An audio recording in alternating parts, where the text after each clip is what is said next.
You're listening to Veterans for Recovery, a podcast that unpacks all things recovery within our extended military family. Join your host, retired Major John Donovan, a noted author, lecturer, and person in long-term recovery from substance use disorder, as he and his guests will break down current trending topics and research, along with all things recovery related to increasing recovery resilience and recovery capital within our veteran and service member communities. Now here's your host, Major John Donovan.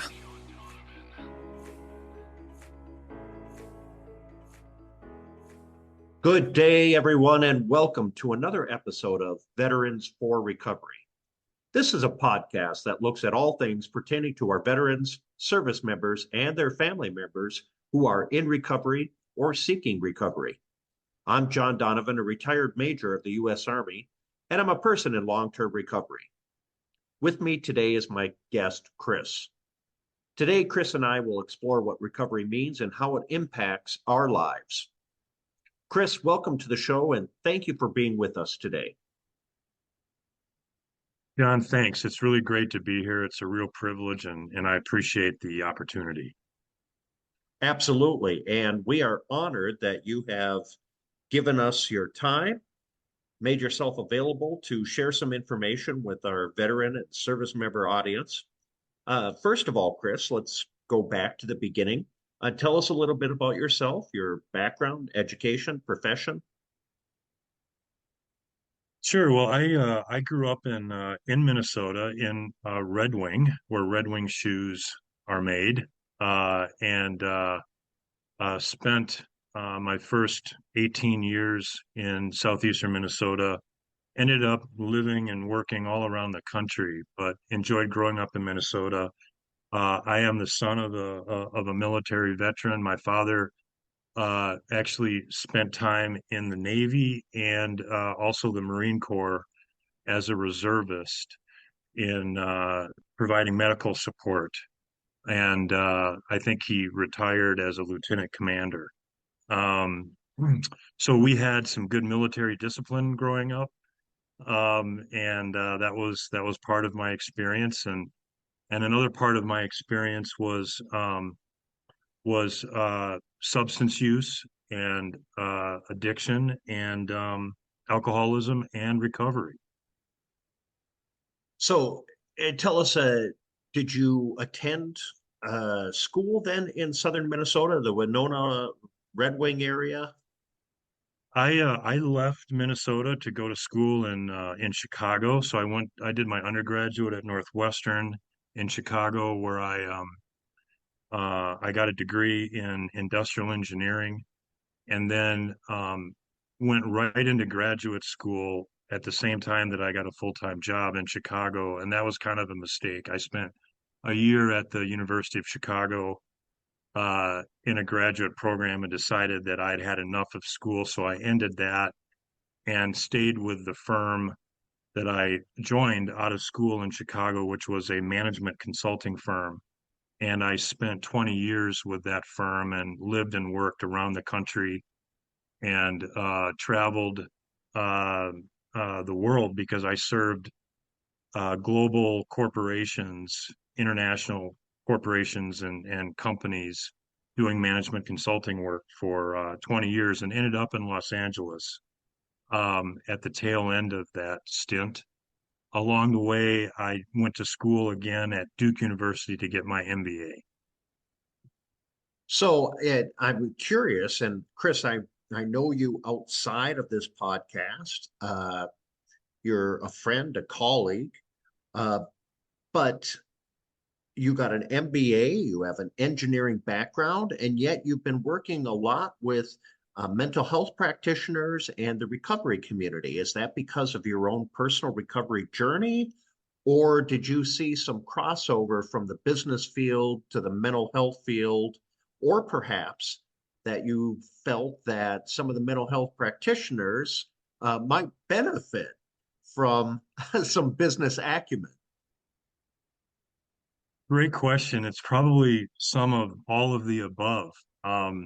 So for the 20 years that I was out and about traveling, 48 weeks a year, 4 to 5 days a week, I I already had a proclivity genetically for um, addiction and alcoholism, and the lifestyle that I formed and the habits that I formed over those 20 years, took me down a path where by about 2009, 2010, I was full-fledged alcoholic, and I guess you could say sort of kind of functional, but things were starting to go south. Had a very good career, um, had done work in health services and with healthcare systems, but not yet at all in behavioral health. For the next 3 or 4 years, I kind of flailed around. I left the firm, thought that I could kind of get my arms around this beast that we call addiction, and was able to stop using drugs, but I did not stop using alcohol. And finally found myself um, coming back to the nest here in Minnesota, where I grew up, and going to Hazelden in 2014. So that started the next chapter of my life and a whole new life for me. Um, it's been about 10 years since then, and it's been amazing. And over that time, I've been committed to long-term recovery. I haven't been continuously sober. I've had relapses, but I remain committed to my recovery and my sobriety, and practice a whole different lifestyle than what I once did.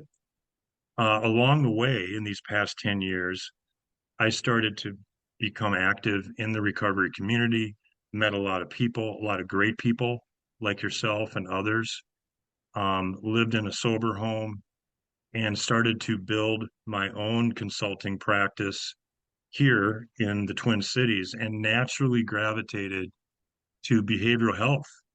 Um, Not just because of my own interest, excuse me, my own experience in the community, but also because of it becoming clear that behavioral health was really taking off. Um, and this is obviously, as some people call it, the land of 10,000 treatment centers. And so there's a lot going on here. There's so many organizations doing so many cool things, that it was just a nice and sort of logical step for me to start to focus my own consulting work while in recovery in behavioral health. And so over the last 10 years, I've built my practice, and more of my work is done in this area across the whole continuum of care. Wow, that is incredible. And what an incredible recovery journey. There's a few parallels that might resonate with our listening audience, especially our veterans and our service members who are in recovery. But you grew up in a military family, and so many of our recruits come from military families. Their moms, their dads serve, and they get used to or accustomed to the military lifestyle and say, hey, that might be for me. That didn't happen for you, but I think you incorporated at least some of the military qualities of growing up with a lieutenant commander. I imagine it was kind of a strict household. You had duties, you had chores. There was the need for discipline, order. Did you have to refer to your father as sir? All of that is true except for the last part. I did not have to call him sir. But um, and what was so interesting about, you just nailed it in terms of the kind of household. It wasn't there was a lot of love too, and a lot of support. It was a very, I absolutely do not come from a broken family, but I do come from a long line of people who had wonderful careers and wonderful families, but also struggled with substance use. And I think that's, fair to say of a lot of us. But back to your point, you did describe our household. And you think it's normal. I thought my upbringing was sort of normal with that kind of, strict organization, hygiene, um, you know, uh, everything was in its place. One of my favorite stories about my dad is there was a little message in the garage about when to take out the recycling, and he posted on the wall, and it had special tape on it. It was stapled. It was nailed, and I think there was like one other way that he had. So I mean, this was not coming off, right? And that he folded his dirty clothes. Okay, so I would go open up the closet and there'd be a basket of dirty clothes. His clothes were folded in the dirty clothes before they got clean. So that was the kind of household we had. But all he had to do was look at me once, and I was in line. I mean, it was. But he also gave me they gave me leeway. They were like, we trust you to be responsible. You know what the rules are. I didn't always I follow. I get that on so many levels. Uh, and along with the discipline, along with the order, uh, a great amount of love and affection. Absolutely. Absolutely. And we have a great relationship today. And my dad smoked and drank for 60 years. And 10 years ago, he gave it up, Wow, that's both of them. incredible. So, That is yep. incredible. Yeah. So the other parallel that I wanted to touch on just briefly is your lifestyle. Uh, you said that you worked all over the world. And so I'm hunching there were a lot of moves. There were going to community. There were instances where you would go to communities and you would work there, and not a lot of time, not a lot of ability or opportunity to lay some roots, to make some relationships, and then you would get upended and moved to another community. Is this somewhat accurate? Is that describing what your work life looked like? To some extent, yeah. I mean, so over the course of about 25 years, I lived in Chicago, Raleigh, New York, Los Angeles, and then the Twin Cities. Um, and and then also during that time, I had clients all over North America, Europe, and Japan. Um, so I was constantly on the road. And what's interesting about all of that, when you kind of combine all of that, the lack of roots, I was always with people, but never really connected with people. And one of the reasons that I drank in the first place, besides sort of the genetic predisposition, is my social anxiety and having trouble connecting at sort of a deep level with people. There's a little bit of maybe some spectrum stuff here, and not feeling like I was on the wavelength with others. What's so interesting about moving all the time and traveling all the time is that you're with and around people, but you don't have to develop relationships. And so that actually was almost like a plus for me. Um, and I had my friend with me, which was, my drinking. And that's how I was able to, you know, um, feel comfortable, but also kind of navigate the stress and the pressure of being in that kind of job and spending your life in airports and airplanes. I mean, I joke, I say for me, towards the tail end, an airport was basically a bar with planes. A plane was a bar with wings, and a hotel was a bar with beds. Hmm. And so, that was kind of the way it was for me until it wasn't. Well, I think there's a really strong parallel with that, uh, what you're describing, that lifestyle and the lifestyle of our service members. Uh, Sure. you know, moved from community to community, from a combat environment to a stateside environment, and then an overseas. Uh, deployment back to CONUS, back to the United States, so on and so forth. And uh, there's not a lot of ability to make relationships that are grounded in time. Uh, Friendships tend to be of the 24 to 36 month duration because then you're moving to your next location. And you might carry some of those friendships forward, but it's not like the ability to go over to their place and barbecue because they're in Korea and now you're back at Fort Drum, New York.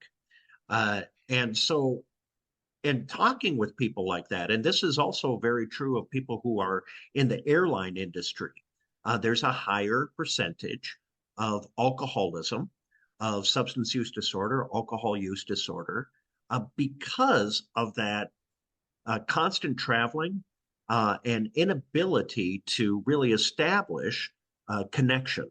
And we often say in the substance use disorder field that alcoholism flourishes in isolation. And the antidote to that is connection. Yeah, if I may, John, Please.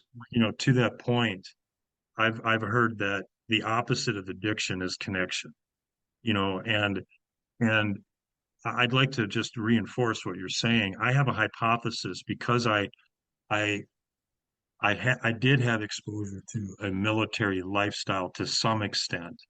Um, uh, the overlap with my experiences when you're traveling like that and you're moving around and you're kind of singularly focused on something that takes up so much of your life and your mind share. When you do develop camaraderie, it's kind of it's very sort of oversimplified. In other words, I can imagine folks in the military like me, you kind of are in either two modes. You're doing your job as a military, professional, um, or you're out, sort of, having fun at night, and you kind of toggle back and forth between. It's like there's two modes, because that's the lifestyle, and that was the lifestyle for me too when I was on the road. Um, and so there isn't a whole lot of opportunity or energy for, or maybe time for, kind of a more robust way of engaging with people in more meaningful relationships. You certainly can seek it out and you can find it. But, again, because of some of my proclivities, for a long time, I was perfectly happy not having deep relationships because that's what gave me anxiety in the first place. Yeah, I get So, that. I get that on so many levels. And yeah, so then the lifestyle almost enables the lack of connection, the lack absolutely. of deeper relationships, and and then when I don't want that after all, then that lifestyle serves that purpose very well. When we You know, look, go go ahead. ahead. Yeah, go ahead. Well, no, I was just going to say that, and maybe this is where you're going with your next question. I mean, one of the gifts of recovery and sobriety is I've actually learned how to have real relationships. Yeah, that's exactly where I was going. So Yep. we take a look at the journey into the addiction, the self-loathing, the suicidal ideation, the feeling of worthlessness, and then we get recovery. You went to Hazelden in Minnesota, which is many of our listeners will know one of the premier treatment centers in the world. And incidentally, today, just today, uh, they unveiled a stamp featuring Betty Ford. Um, Okay. and, and now Hazelden is known as the Hazelden Betty Ford Foundation. But when the First Lady, Betty Ford, came out and talked about her alcoholism, the shame and stigma that was broken as a result of that, this woman that had a huge level of recognition throughout the world. Not to mention the responsibilities as a first lady or former first lady. And then she comes out and tells the world that she is a recovered alcoholic. It did wonders for the treatment field and really helping people to get into and address their own substance use disorder issues. But looking at that recovery journey now, you mentioned, Chris, that in your recovery journey, that you've had some reuse incidents. What was that like for you? It's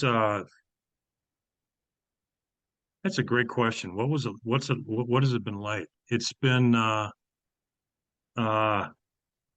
it's just been my journey, you know. Uh as I was listening to you, a lot of those consequences that you described have been like maybe all of us, that absolutely explains my path to today. I mean, there have been real significant serious consequences for me. Um, I wish I could say that, those were enough. But this is such an insidious disease. One of the things I've learned is, I'm just going to read something I wrote on a note card here that I have on my desk. It says, the disease tells me it is not a disease. The disease tells me that I don't have it. And then it tells me that I should be ashamed about it. So, that's the progression, right? I don't have it. Oh, well, it's not a disease. Okay, well, then maybe it is. And then I don't have it. It's a disease, but I don't have it. Well, actually, I probably do. And then, well, if I do, I should be ashamed about it and keep it to myself.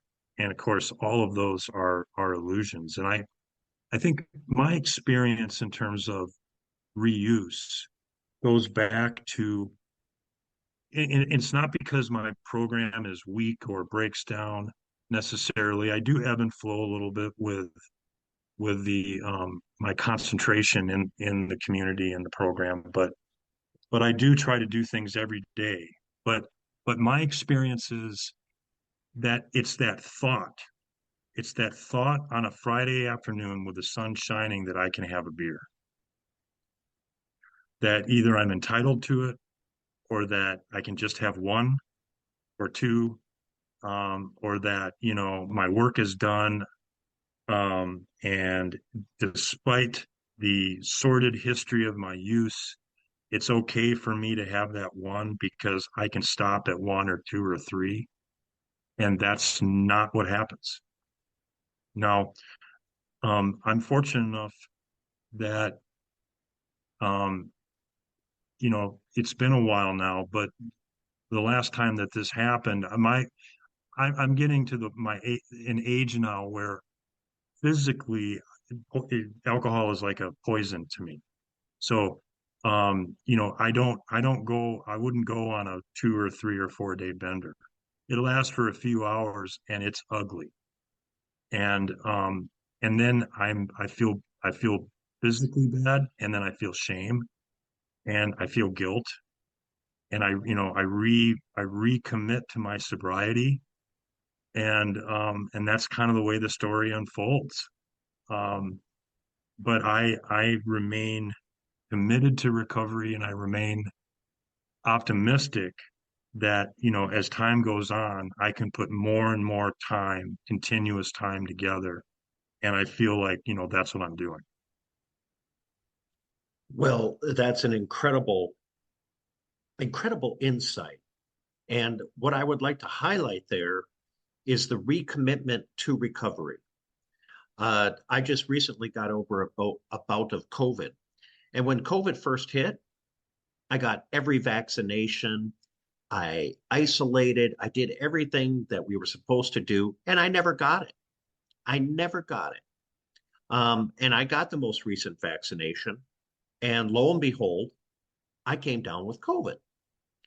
And I was going through this shame thing, like, there's something wrong with me. My body is failing me. And I was like, silly. It's a disease. Okay. You got the disease. Yep. You know, Yes. now, you just got to isolate, do the 5-day isolation thing and drink fluids um, and do the deal. But to recommit, because that self-blaming and that shaming, it's doing nothing for me personally, certainly not helping the disease. And if anything, it helps the disease foster. Um, and so Great point. to recommit to the recovery journey, and it's interesting, even in SAMHSA's definition of recovery, they don't talk about sobriety. But what they do mention is the quality of life. Has my quality of life increased because I'm on this recovery journey? Are my personal relationships better? Are my finances better? Is my household better? Do I have a loving relationship with my family, my immediate family, my extended family? Is my work going well? And these become the measures, the metrics of recovery. And if those things aren't going well, then I might want to take a look at, what role does drugs and alcohol play in this? Oh, I showed up drunk at Thanksgiving again, and that really was a bummer, and my family didn't like it. The answer seems real simple, right? Don't go to Thanksgiving drunk. That's right. Yeah. What are your thoughts in Well, that? I just love what you said there because it's so true, and I really appreciate that perspective. And it helps me keep perspective in the midst of all this because there is no question that recovery and sobriety has made my life infinitely better, even with reuses or relapses or slips, whatever you want to call them. And this idea of recommitting, maybe not even the right term. It's, I don't lose my commitment to this lifestyle because it is a design for living and it is a lifestyle and it doesn't go away just because, I pick up, because I am fully committed to this lifestyle because it's so much better. It's so different, that's for sure. I mean, we most of us know how different our life is than what it was, but it's so much better. I never envisioned my life to be like this. I never planned for it to be like this, but I'm very content with this life that I have in sobriety, in the recovery community, doing work in behavioral health, spending time with wonderful people like you and again, people in the community. And it wasn't the vision, but I'm happy to be here. Well, Chris, that is a great note to wrap up today's program. And I want to thank you so much for being with us and sharing with us today. It was a fascinating conversation. To our listeners, thank you for spending a little time with us to learn more about Veterans for Recovery. This has been a podcast of the Coming Home Well Network. Until next time, be well, think well, and do well. This is Major John Donovan signing off. You've been listening to Veterans for Recovery, a Coming Home Well podcast. We value your feedback. Please be sure to leave a review. Share and download this episode. We thank our veterans and service members for your service to our country. We thank our friends and families for their support. And thank you for listening to Veterans for Recovery.